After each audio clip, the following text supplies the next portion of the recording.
Hey everybody, and welcome to the channel. It is Scribbles by Brittany, and I'm kind of doing a little something new, kind of dipping my toes and stuff. I found a box from my sketchbook, like supplies from my sketchbook boxes. I might be doing that series again. It's going to be a little bit more hands-on, if that's the right word. But I wanted to pull out these, I believe these are watercolor, but they say that they're not. Anyway, it's Dewar Inktense paint pan set. I don't know if you guys can see that on camera, but I'm going to try and keep it within these. And it says it doesn't wash out like watercolor. So that's kind of something new. And it's just a small 6-pan set. I know you can buy a bigger pan. And then I have a bunch of these paint brushes that were kind of just laying in there. And honestly, if I'm going to use these wrong, then it's whatever. Like, there's no right way to make art. I hate to say it. So, I hate to sound kind of like a broken record, but there just isn't. And then I also have this ChromaFlow white pencil, which I was debating about whether using Prismacolor or this one. And I'm like, well, I kind of want to keep up with a little bit of a theme with the Derwent. And then I thought I had something else over here, but maybe not. And then just a Copic pink 0.5 multi-liner. Kind of want to do this for the outline and make it a little bit funky, I guess. I am going to kind of go back to something that I'm used to or that I love doing, which is just a simple mushroom. Or I was going to do a simple mushroom, and then now I just thought of it. I was like, I could do candy too, just to kind of show you guys, what the products are and how they all kind of come together. I do use the clear point Papermate pencils click on the side. I am not a big fan of the click on where the eraser is on, or the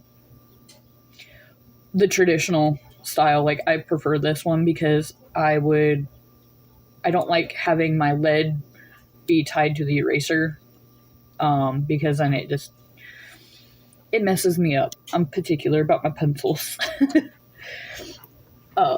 It's the same way when having, like, I usually use these that don't even have an eraser on it. And yeah, it's getting tiny. Gosh, I can't even remember when I last picked this one up. But yeah, I usually use 6B, 4B, only because the lead is soft and it's just easier to sketch with versus a mechanical pencil. But I think I'm going to start out with some mushroom sketches. So I'm really excited about it. And usually I do like a just an oval, just to kind of get a basic shape. And then we'll kind of, you can, how should I say it? Like, I usually do, it kind of looks like a triangle, but it's however you kind of see it as.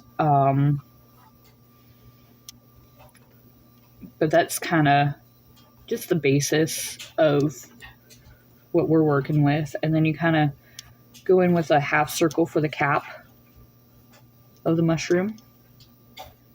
And you can make it as big as you want. You can make it as wide as you want. Again, there's no rhyme or wrong. And you kind of just want to sketch it out, because we will be obviously like erasing some of this. So I have a problem with my hand being a little too heavy sometimes when I'm sketching, in that for some reason, I just cannot get my brain to not do that. I tend to have a slightly heavier hand, and I think that's why I have stuff to become a tattoo artist. Like, I have all of the gear, or not really all of the gear, but I have the different machinery and stuff for it. But I think I have almost a too heavy hand that I would be fearful of hurting somebody and not knowing the depth of where that's going. And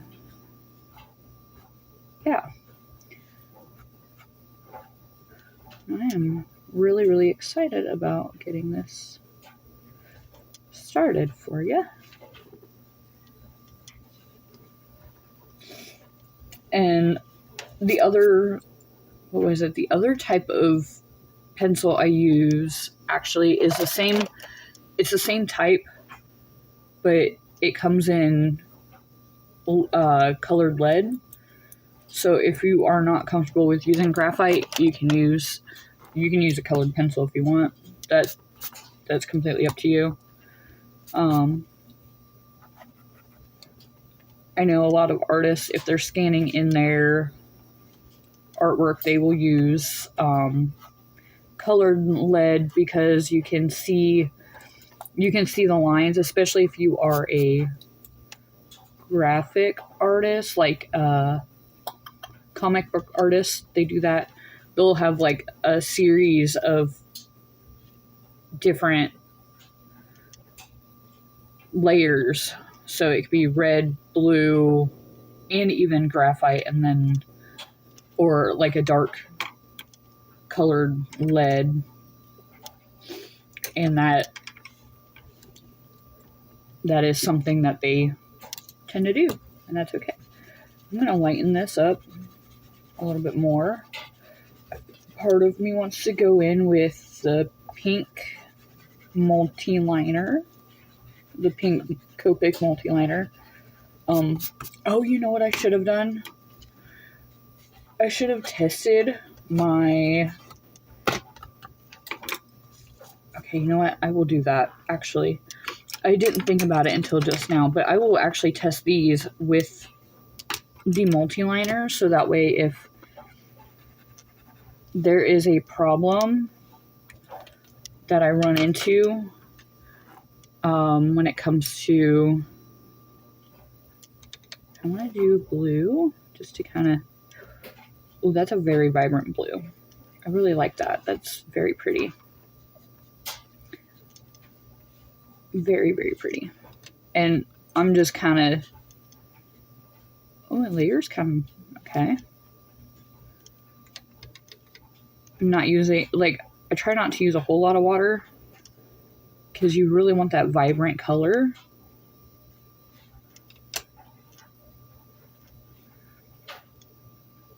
Oh, okay. Definitely, if you... Very nice. Okay. I'm kind of testing it to see how it reacts, in a way, to the water. And I forgot a paper towel to take care of my... I should seriously get, like, a pot that has... Okay, that sounded bad. They make these... I think they're watercolor pans, so that way you could set your brushes on, so that way they're not dripping with water. Like, you have the water, and then you have, like, something to hold your brushes, so that way you're not, yeah. You guys, if you're in the art realm, you kind of know what I'm talking about. Okay, that still had a little bit of blue on there, but I kind of want to see how that dries, and then I want to go over it with Copic to see what it all picks up. Ooh, okay, perfect. I'm still not too sure what I want to do yet, other like with the color and stuff like that. I definitely want to do a mixture between light brown and yellow for the bottom half of that, because I think that'd be really cool. And then maybe, I don't know. Usually I go with a red and white polka dotted mushroom. That's my typical. So I'll let that go, and we'll see how this. Okay, so it kind of comes out. Okay. Now I can go in with my blue again. It definitely darkens it, so I don't know about using it. It darkens it in both ways, so I'm not too sure how I'm going to use that. Okay. And I do want to try something. And yeah, I'm kind of just using one paintbrush at the moment. I have like a series of different paintbrushes, but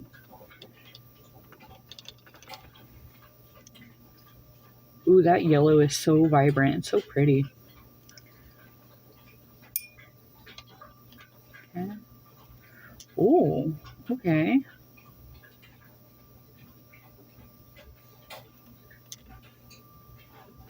Okay, I like that. But okay, that's actually, I kind of wanted a lower hue than what I have it,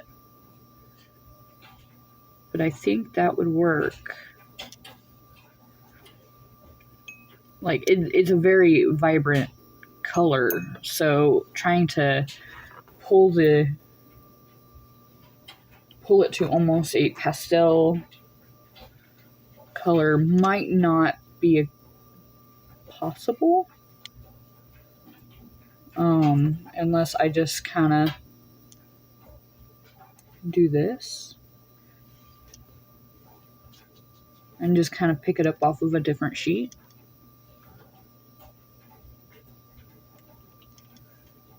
Oh, that's a lot. Okay.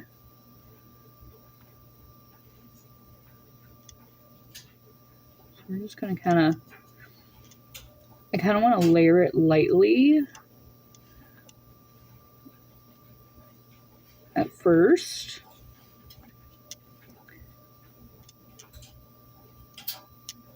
So that way I can add in other stuff or like little details.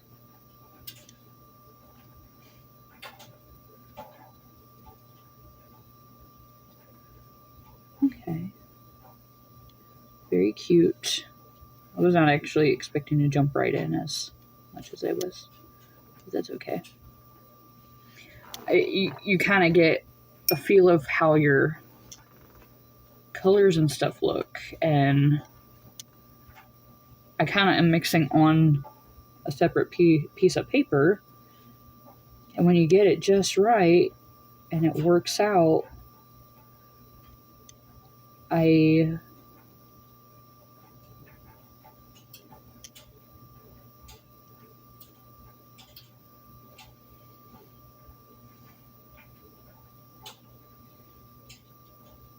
oh yeah, very nice.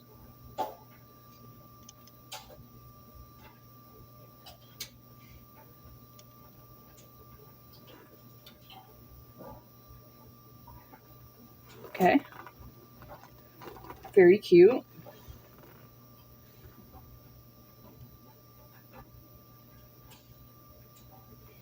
All right. Definitely not hating it at all. So now I kind of want to go in with Hold on. Sorry about that. My neighbors have been kind of loud here these past couple of days, and my dog is being driven nuts. And I just put on a timer for my food because I is hungry.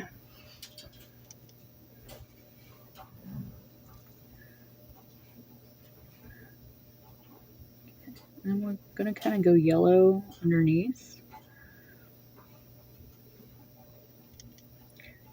And in all honesty, you guys don't have to make this super realistic or anything. You can do however you want to. Like, it's not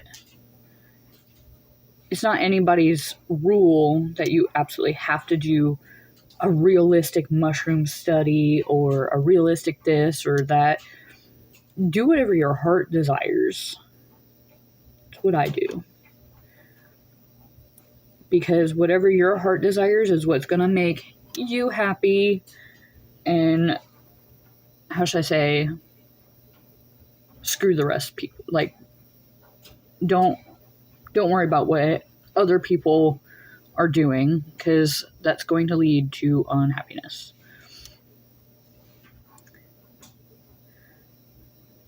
If you know what I mean. I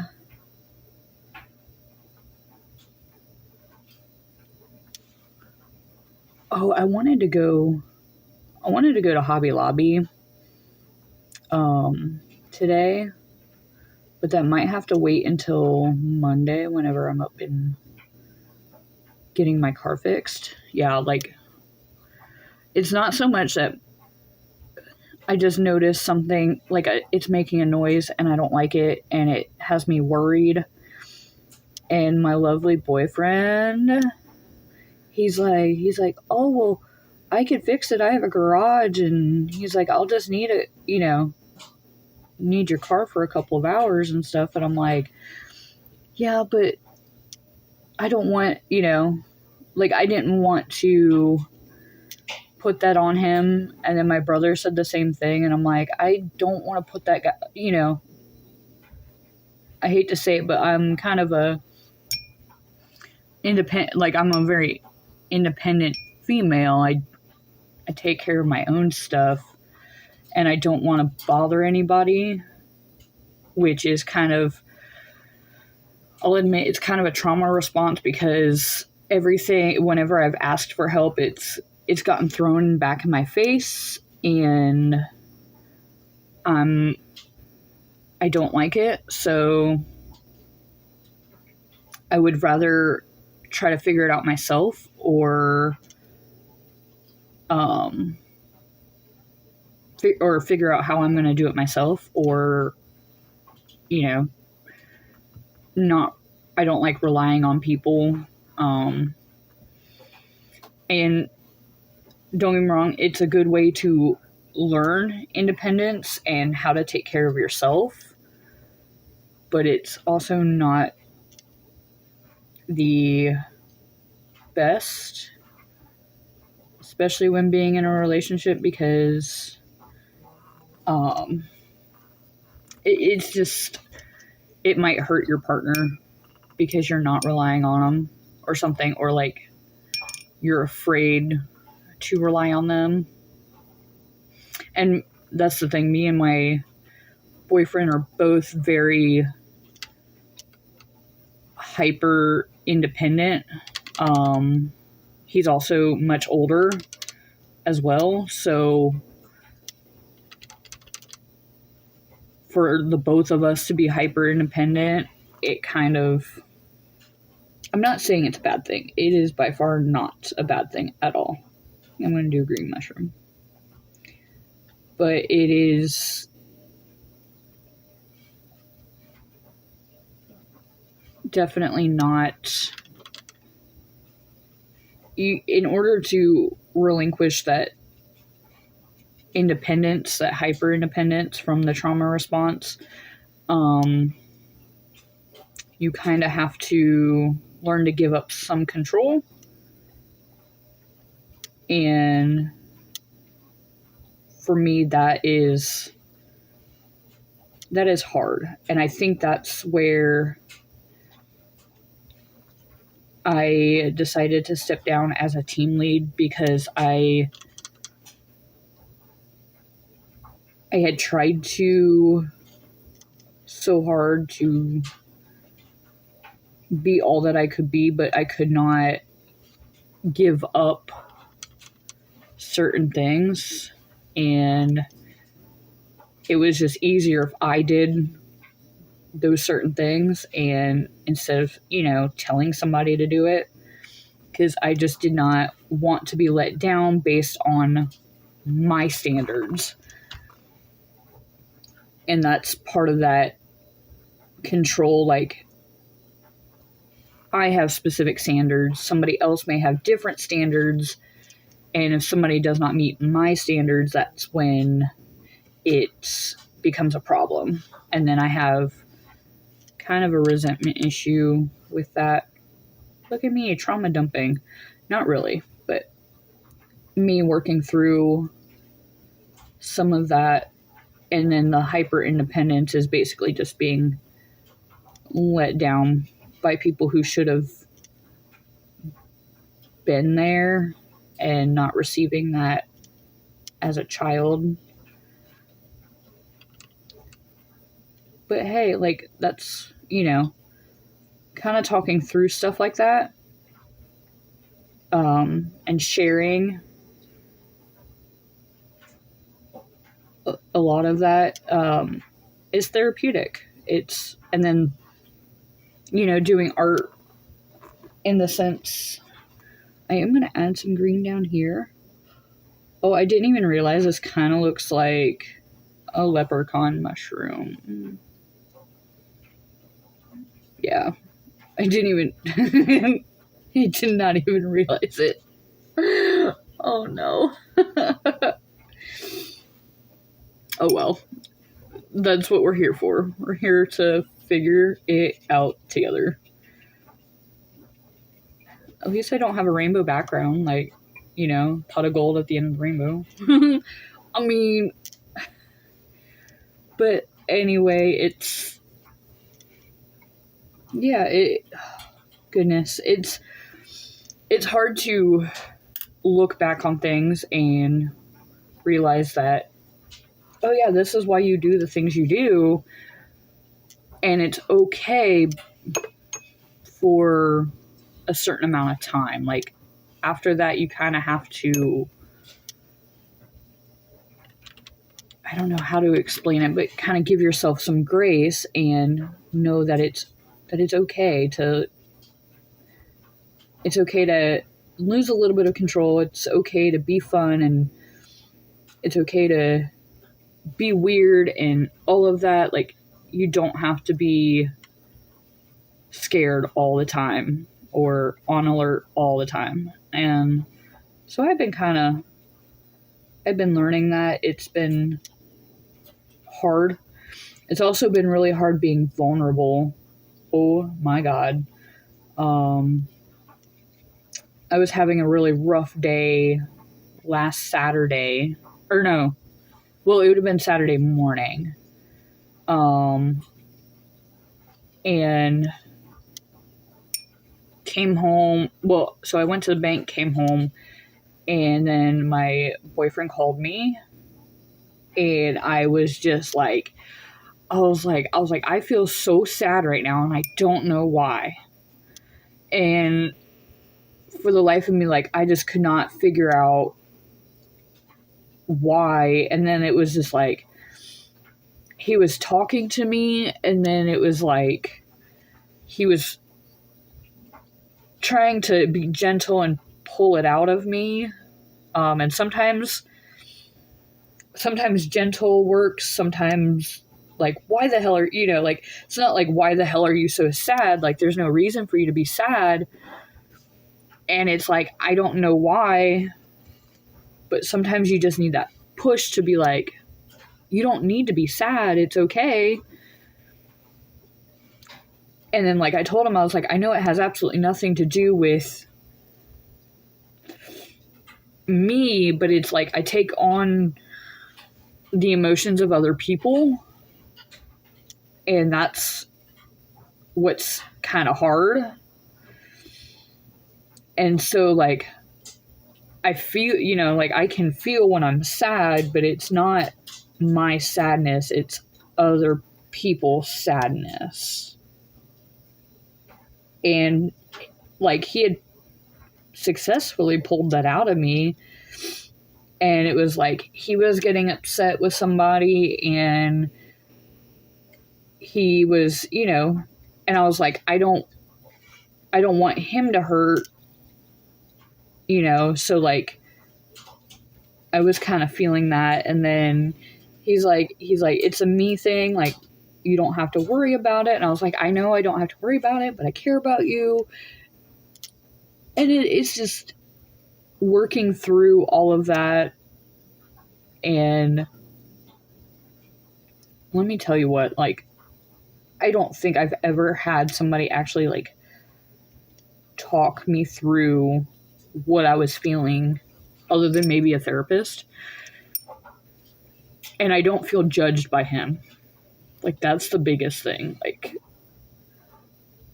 that's the biggest thing that I've been fighting with, because it's just like, this dude should freaking judge me all the way through and through, and he's not. And he has said that he just wants to treat me better than anybody that I've ever been with, and it's just like, gosh, so much freaking joy with him.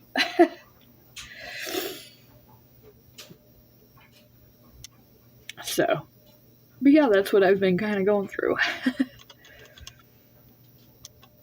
And I think I'm going to do a red background. Just like a square. Nothing too crazy. I'm going to make it kind of red though. Like, really make that pop.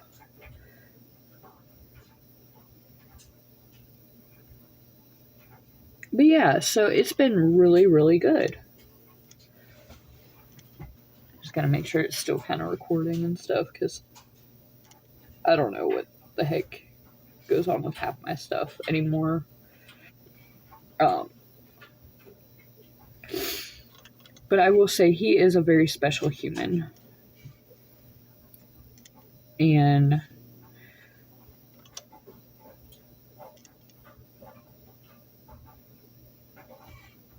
I don't know how else to describe him other than him being a very special human.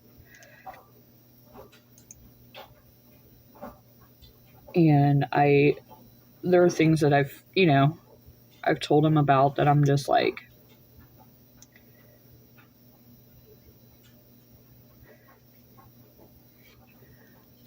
I like, kind of like, trying to be my most authentic self without being judged is where it's kind of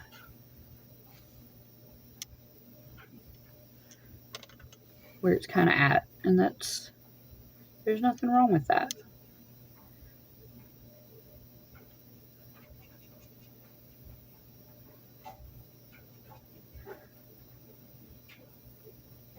You know what, I'm gonna keep doing that because I kind of like having that dark shadow along the edges of that mushroom. It was not completely done on purpose. It was kind of an accident. But we make happy little accidents like Bob Ross. My coworkers, they were trying to say that Bob Ross could have been a serial killer and stuff like that. And I'm like, no.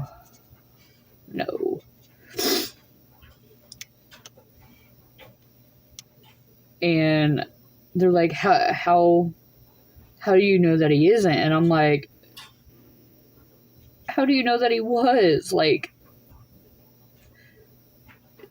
I was like, do you realize that some of the things that he had painted were probably not even real landscapes, and they were just out of his imagination and stuff like that. Like, you know, and on top of that, like, me being a hiker, like, I know what some people go through when it comes to, like, hiking. Now, don't get me wrong, like, he could have, like, totally went on a hiking trip with somebody and done it that way and been like, oh yeah, we're gonna go hiking, and then killed them that way. But it's no, like, I mean, and then went on a TV show just to, like, paint these. But, like, he would have had to have, with the amount of paintings that he had done, if that was the case, I want to say it was an upwards of like 300 paintings or more. If he, hold that thought. Anyway, so from what I understood is that he was, you know, he painted like an upwards of like 300 pieces of artwork, give or take. That's a rough estimate from what I could remember from that documentary that they had on Netflix, which I think might still be available. But if that was the case, and he had done a scene for every person that he so-called killed, that's like 300 people in a lifetime. And he only lived to be like 50-some years old. So it's like, if that's the case, then I'm just like, what? How is, like, it makes me wonder on average how many people he would have had to do it per year since the start of his, I guess, art career, you know? Which is such a wild concept to me, thinking about it, that I'm going to kind of let it dry a little bit before I go in with the pencil. But it's just such a crazy concept to me, like, that people can come up with this. And I kind of want to dive into that theory, like, and kind of break it down for people to, you know, like, how would this even be possible? I just kind of want to do like this. I don't want to do anything like too rigid, because we're not working on rigidity today. We're just kind of going with the flow.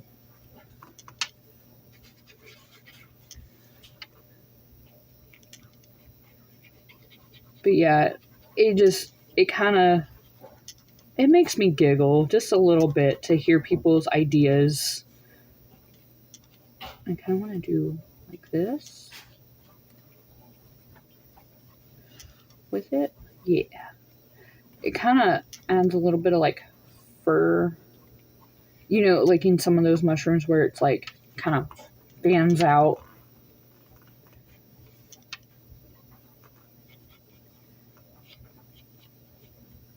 But yeah, it always makes me laugh whenever I hear people be like, oh yeah, he totally could have been a serial killer. How is he not? How could he not be one? And I'm like, really? Part of me wants to be like, have some common sense. And then the other part of me is like, I'm like, I don't know. Because I know I've talked about, or I think I've talked about Israel Keys and like Samantha Koenig, and they have a documentary or a docu-series on Hulu right now that kind of goes into that. And I felt so bad for her dad, because he did not deserve what he was put through when it came to like the media and stuff. It was just sad. It was really sad. And yeah. Now I'm going to kind of go in with a little bit of white on the one side. Although it's not really showing up the way I thought it would. So I'm not too sure why. I might just need to go in maybe a gel pen.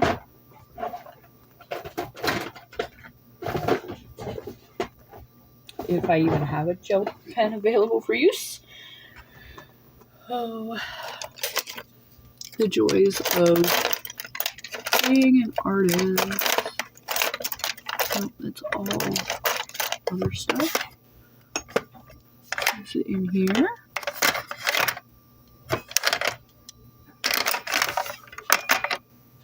Yeah, no, it's not. Okay, then. Alright, so we might not use a white. I thought I had it up there in the drawer. At least somewhere. Oh, wait. Here it is.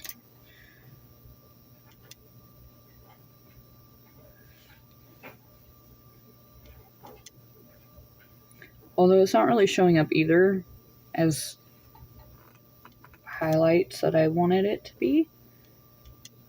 But it's so cute. It's a cute little mushroom.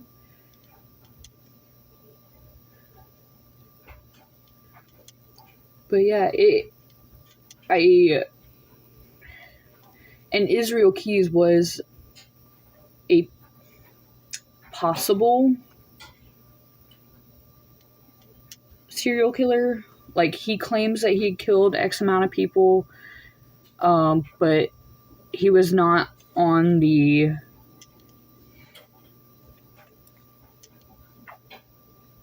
I don't want to call it a spectrum because that sounds bad. Usually there's a commonality with when it comes to certain things like that. And I think he was killing for thrill. Not for like accolades or what in his mind would have been like praise. And then he was also like doing bank robberies and stuff like that. Like, that's how he got caught with certain things, was essentially the bank robberies. But he was such a, God, he was such an evil person. And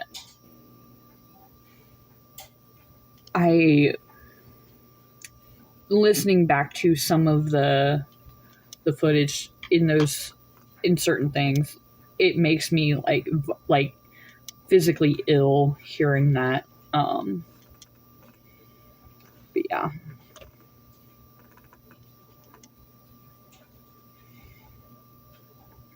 So yeah.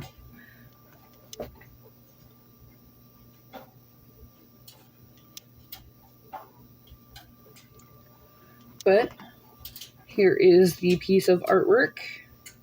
Very cute. I hope you guys have an awesome month, week, day, hour. And I hope that this brought you some peace and kind of some love and some self-care. Just remember to create more and worry less. And I shall be back with another video. Thank you guys for tuning in. And hope you have an awesome time with whatever you're doing. I will be checking out now. Thank you.